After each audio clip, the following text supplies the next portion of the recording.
Euzu billahi mineşşeytanirracim. Bismillahirrahmanirrahim. Elhamdülillah ve salatu ve selamu ala Resulillah.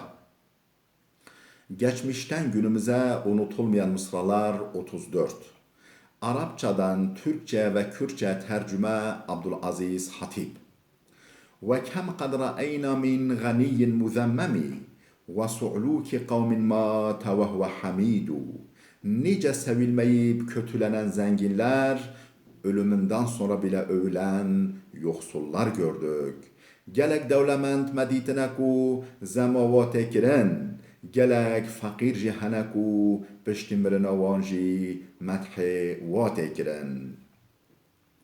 فلا تحسبن الشر يبقى فإنه شهاب حريق واقد ثم خامد. Kötülüğün kalıcı olacağını sanma. O kayan yıldıza benzer. Etrafını yakarak gür gür yanar, ardından sönüp gider. Guman nebeku neqenci mayindar debe, ev vekeste ra gurjiye.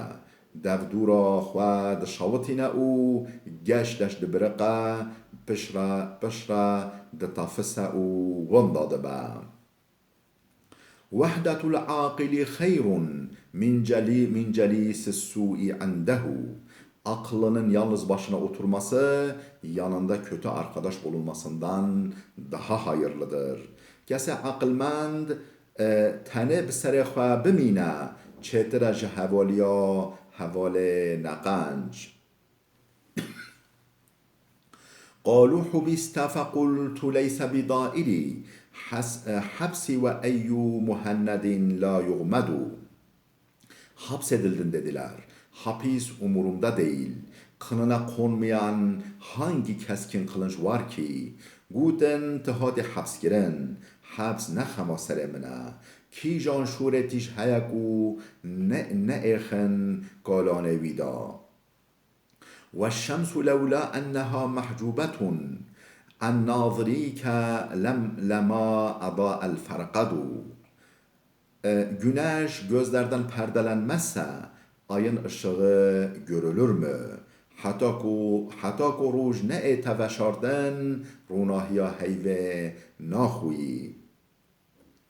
والحبس ما لم تغشه لدنيئة شنعاء نعم المنزل المتورد. Hapis bir kötülükten, yüz kızartıcı bir suçtan dolayı değilse girilecek ne güzel yerdir. Hekketina zindane necbu sucek şermezari be ev çi cihek خوشو بشرفه وكل يري طرق الشجاعة والندى ولكن طبع النفس للنفس قائد.